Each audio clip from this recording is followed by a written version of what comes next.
and good morning, everybody, or good afternoon in some cases for those in more far-flung parts of the Heriot-Watt campus.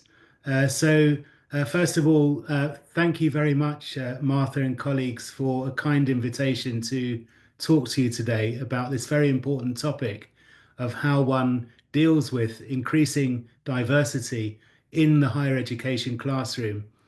Um, and I'd like to congratulate Martha and colleagues on putting together this kind of event, because it's very important in the current climate, as I want to argue, for us to be focusing on this topic. So without further ado, I'll get started. I want to start off by just pointing you towards one or two uh, background publications and research that has informed the talk. I won't talk about them now, but you're very welcome to look at them and in the future. And they provide much of the empirical, but also some of the conceptual background to what I'll be talking about today. In my work as a UNESCO chair, I've been most recently working on issues to do with transforming knowledge and research, and thinking about how education can contribute to more just and sustainable futures, particularly higher education. We've also been doing a lot of work at Bristol around decolonising education, and I want to talk a little bit about that as well. But I also want to draw on many years of practice as a practitioner in schools in the UK and in Africa, but also as a practitioner in higher education, to talk about strategies, practical strategies for dealing with diversity in the classroom. So part of my talk will be conceptual in orientation.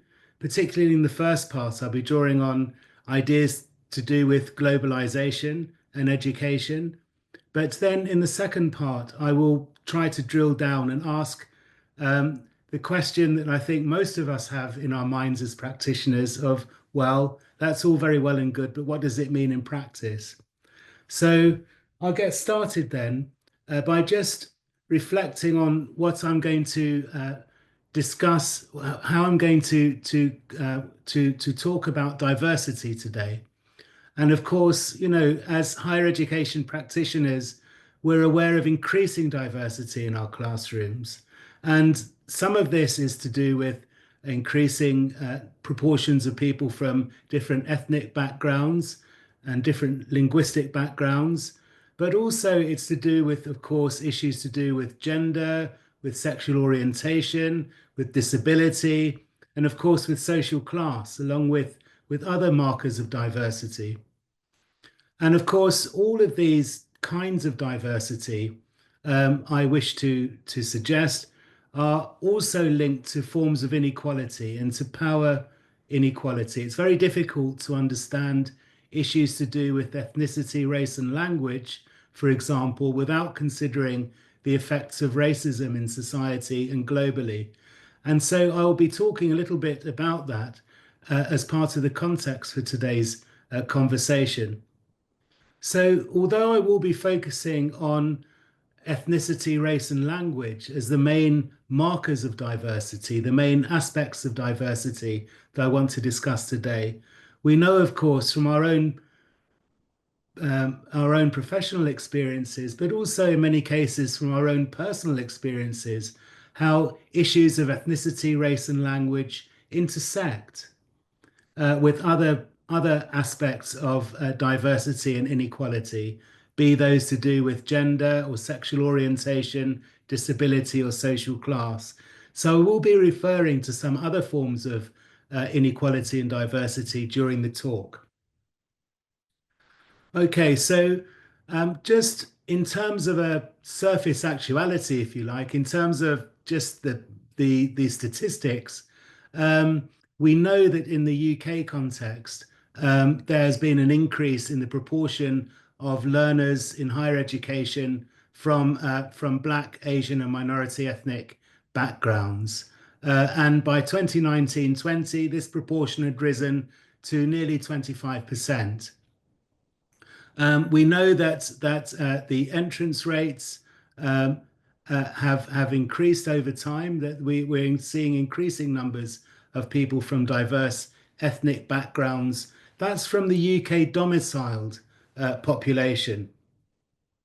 But we also know that increasingly we are engaging with larger numbers of international students linked to the internationalization agenda at Heriot-Watt, but also, of course, across the higher education sector in the UK. And Heriot-Watt is not alone in having a number of campuses as well now in different parts of the world.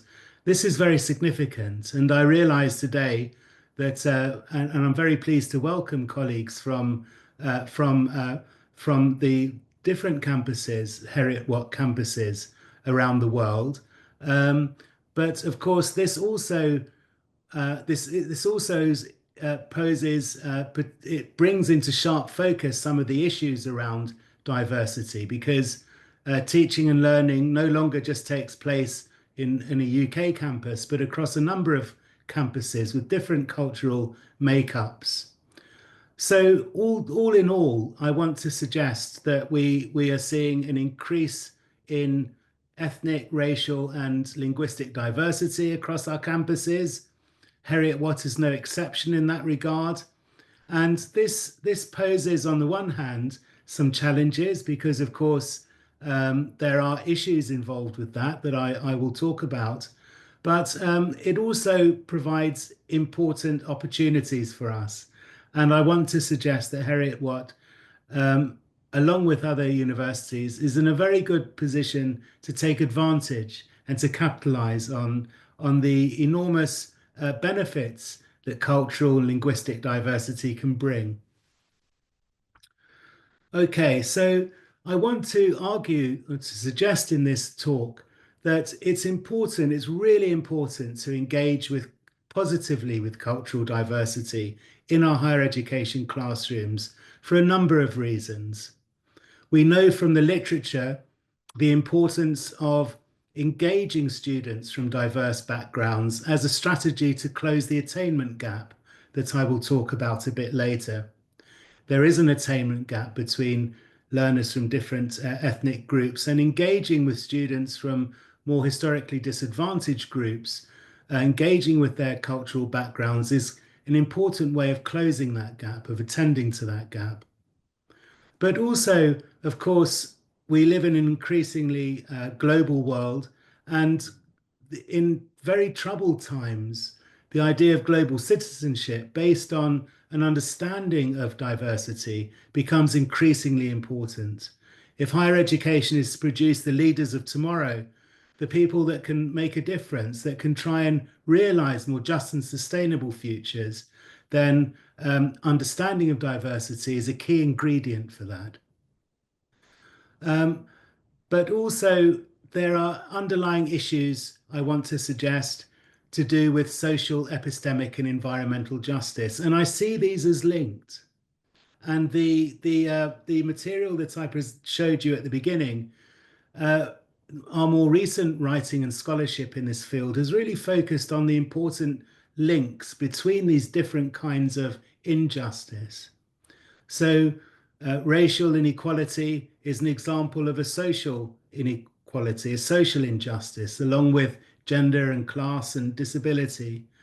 But there are also accompanying issues of epistemic injustice, the extent to which some cultures have become dominant, hegemonic, and others have been marginalized historically.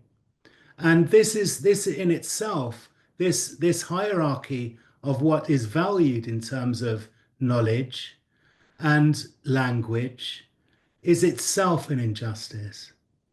But also importantly, people are facing different kinds of environmental injustice as well, linked to climate change. And but conversely, um, we can only deal with the challenges of climate change, I want to suggest, by drawing on what Akil Mbembe, the Cameroonian philosopher, describes as all of the world's archives. We can no longer just rely on one source of knowledge, the Western episteme, to solve the challenges of the climate crisis and of the environmental catastrophe that we are currently facing. So all of these different forms of injustice are linked, and that's a key point that I want to try to develop in the course of the talk. It's important to locate issues around diversity and higher education within a wider context. And as I think a very important place to start is by considering the historical context. And of course, the colonial legacy of higher education becomes very important when we begin to think about the current situation of diversity and different kinds of inequality and injustice in higher education. So we know, for example, that there have been many kinds of colonialism and imperialism over the years that in today's world we see very starkly how some countries and regions continue to impose themselves on others.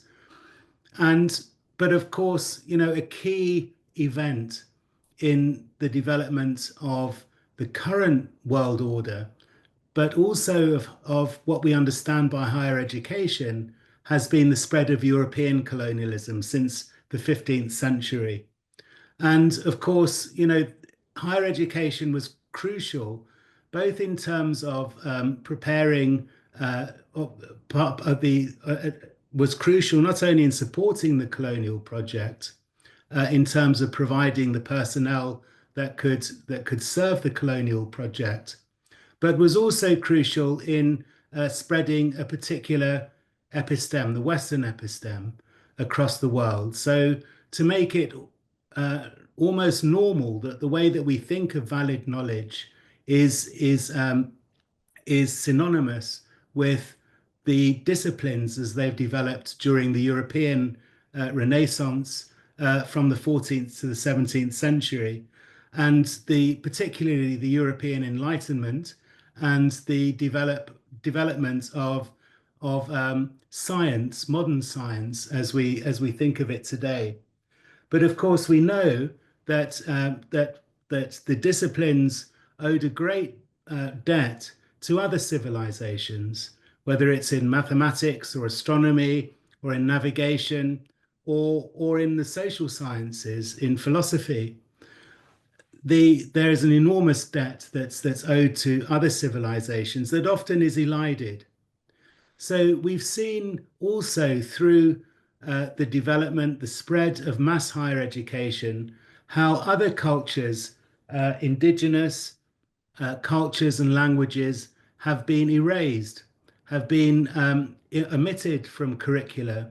And actually, in Scotland and in Ireland, for example, indigenous languages were literally beaten out of children in schools, as part of the English colonial project. So education, including higher education, has been complicit in the spread of colonialism and has also benefited. My own institution, the University of Bristol, has benefited financially from its foundation, from the trade in enslaved peoples, for example.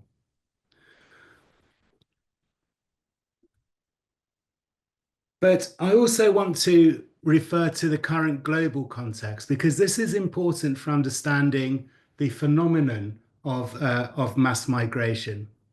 We live in an increasingly neoliberal world order, characterized by increasing economic disparities between both within and between countries. We've seen the rise of the BRICS economies and shifts in world order that has been like produce new tectonic plates grinding against each other and has caused growing tension around the world, as we've seen. It's been accompanied by the rise of forms of authoritarian populism in different parts of the world, but also of ethno-nationalism and increasing intolerance, conflict, and including genocide.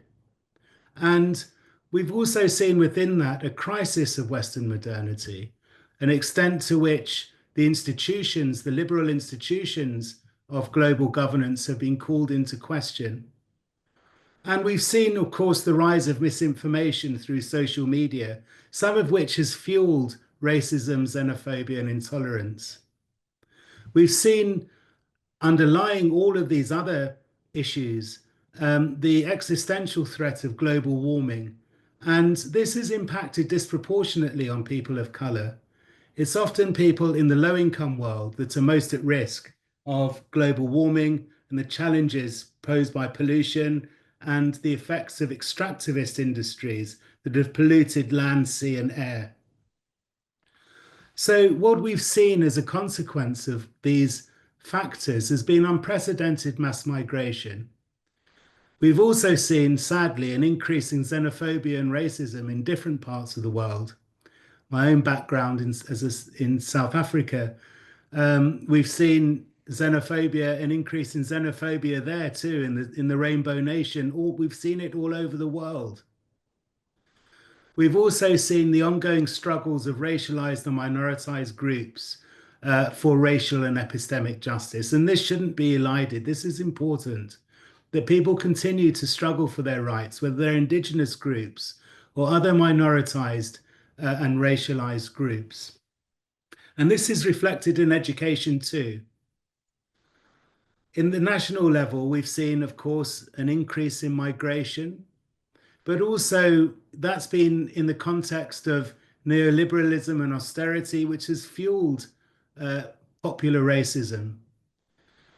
The whole phenomenon of Brexit, Theresa May's hostile environment, which continues today, is reflected in some of our visa policies, for example, that affect our international students, provides a context, as does the culture wars. Kemi Badenoch and others who have derided efforts to diversify the curriculum or to decolonize the curriculum. We've seen the continuation of structural racism, whether it's in the criminal justice system or indeed the education system, but also attempts to downplay it by senior policymakers. And I'm very happy to talk about my own work and research in that area. And we've seen the rise and the perpetuation of different forms of racisms, and this is important. It's not only anti-Black racism that affects many students in higher education, but also Islamophobia, anti-Semitism, and other forms of racism. Each of these has a distinct characteristic with effects for the way that diversity is understood and engaged with in the classroom. We've also seen within higher education increasing financial precarity, the increasing marketization and competition. We've seen a growing emphasis on attracting international students as a way of dealing with this austerity. We've seen a growth in the attainment gap, so that there is a more than 10% gap, for example, between UK domiciled white students and Black, Asian, and minority students in attaining their degrees. We see the underrepresentation of BAME staff, but also, sadly, we see increasing racial harassment and microaggressions reported. A recent report in 2019 highlighted this, and I've referenced the report in the slides. We also see the continuing Eurocentrism of the curriculum and the perpetuation of a monolingual approach, even though we are dealing with classrooms that are increasingly plurilingual in orientation. But also, in keeping with the wider context, we see students, faculty, and communities campaigning against racism and demanding that our curricula become more representative of cultural diversity. So higher education has a Janus face in relation to this wider context. On the one hand, it's complicit in reproducing inequalities. It contributes to the climate crisis, not least through internationalization and the enormous amount of traveling that goes on, international traveling. It continues to support the arms industry, fuel conflict, but also to perpetuate the coloniality of knowledge, the Eurocentric nature through the Eurocentric curriculum. On the other hand, however, and this relates to the paper that I showed you at the beginning of the talk, higher education has enormous potential to tackle the problems of unsustainable development through teaching and research, to contribute to global citizenship and what Mbembe describes as a new planetary consciousness, um, but also to an expanded knowledge commons, gaining access for people around the world from all walks of life to all of the archives of the world, all of the benefits of research. Campaigns for open science are very important in this regard, but also in partnering with disadvantaged communities in the global south, but also in our cities, in Edinburgh, for example, or in Glasgow, or in Bristol, where we have many disadvantaged communities. And, higher education is well positioned to support those. But if higher education is to fulfill this mandate, then we really need to look at practice within our classrooms. And I want to start off by talking about the importance of intercultural education.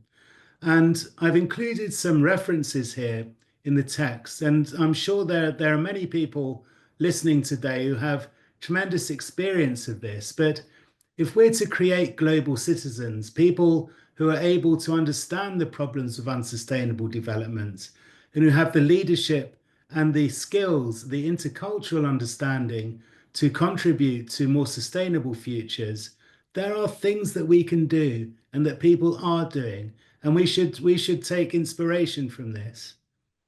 We know the importance of creating safe, inclusive environments where where cultural diversity is treated with respect, where it's a respectful place where people from different backgrounds feel supported and acknowledged. The potential to integrate intercultural content into our readings, into our curricula, into the kinds of materials that we use. And Heriot-Watt is in a unique position in this regard, in having different campuses where you really have an infrastructure that can support this kind of intercultural understanding and cross-cultural interaction, encouraging people to work both within the classroom context, but also virtually across different geographical spaces on projects and learning activities, but also to encourage learners to reflect on their own cultural backgrounds, to see the funds of knowledge that they bring as ethnically diverse learners to the classroom, not as a problem, but actually as a resource, something that can be drawn upon and enriched through group work and cross-cultural practices to enhance learning for everybody.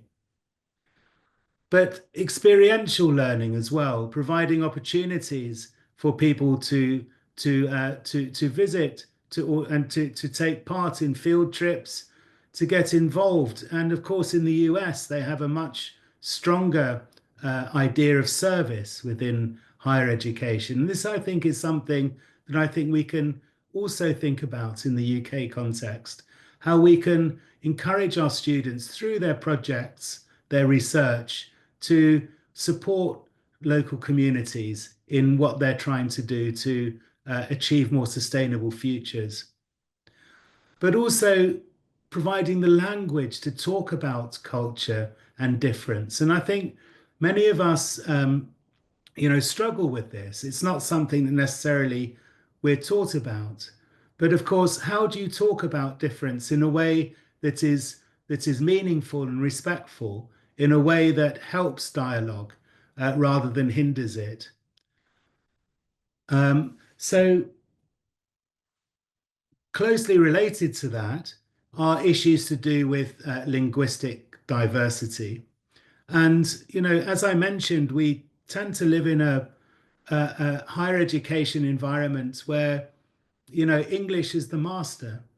It's become a global language well, it has had the effect of also suppressing other languages. Um, and this, of course, is highly problematic for a number of reasons. It's problematic because, on the one hand, we attract students from diverse linguistic backgrounds, from China, for example, and we don't necessarily provide the support that those learners need in order to engage with learning in the classroom. This is an injustice in itself, and it's something that I think, is a huge contradiction within the internationalization agenda. But also, of course, it's also highly detrimental to the cognitive and the cultural development of learners because learners, in terms of cognitive development, we know that learning through the medium of different languages enhances our understanding, but also our metacognitive abilities. Bilingualism, multilingualism is a thing to be celebrated, not to be disdained.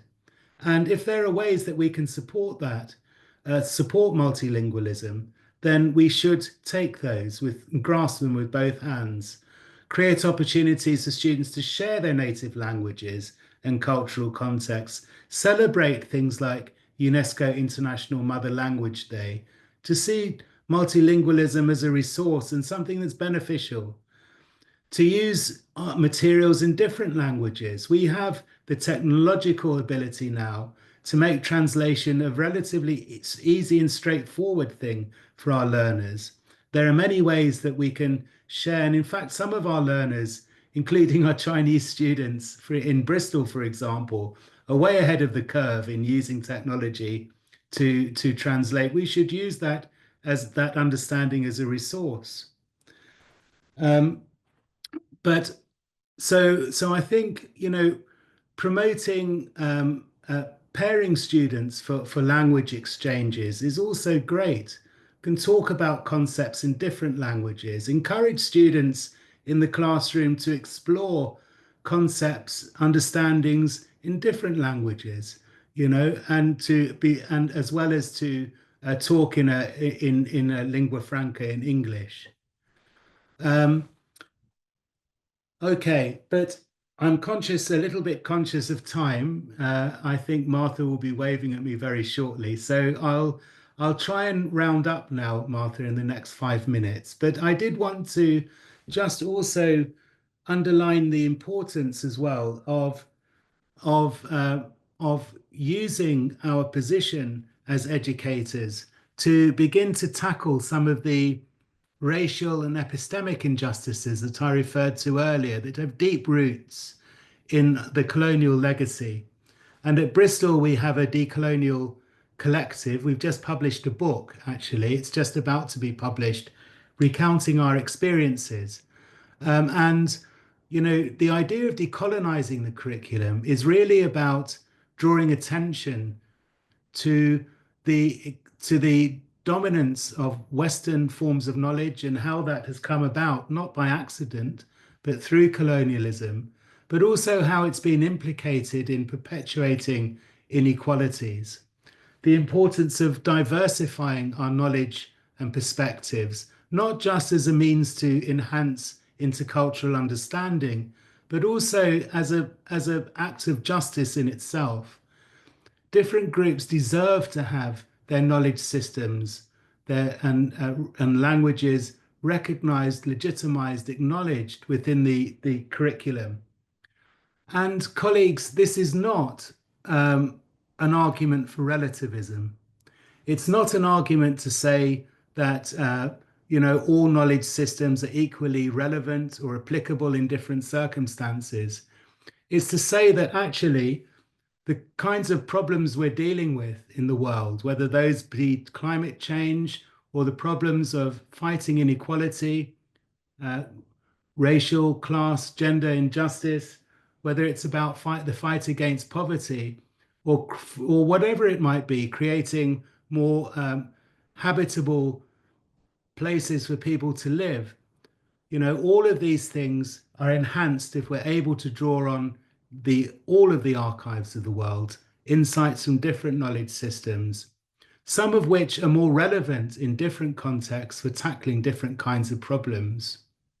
So modern science can help in building bridges, in creating uh, different kinds of medicines and so on. We know this. But actually, in terms of understanding our relationship with the natural world, many indigenous knowledge systems are equally important. Different kinds of medicinal practices are equally important. Different ways of conceiving what a bridge might be and how it might work within different community settings relies on drawing on different kinds of knowledge and lived experiences. I hope I've got the point across about the importance of that. And, decolonizing the curriculum, and there's a resource you can look at that we developed at Bristol, but there's also a wider literature on what that actually looks like in different disciplinary contexts. I'm very happy to talk about that if there's time a bit later. But it's actually been many of our students that have been pushing this at Bristol, whether it's people within medicine or law or within the social sciences, have been demanding that we diversify our curriculum, that we decenter the Western centric nature of the curriculum, and to introduce forms of anti-racist pedagogy as well, to create the safe spaces where people can talk about their experiences of race, of racial harassment, of microaggressions, but in a positive way where these can be dealt with and engaged with constructively, um, where we're able to talk about uh, inequalities in the world in a way that helps us to transgress those and to center the marginalized voices and lived experiences of our Black and minority learners. So, colleagues, I hope I've given you a flavor of some of the strategies, the importance not just of drawing on multicultural, but also of anti-racist and decolonial perspectives if we're genuine about dealing with diversity within the world today. So I'll stop there, but thank you very much for listening. And I really welcome any questions or comments, critical or otherwise, that people might have. So thank you.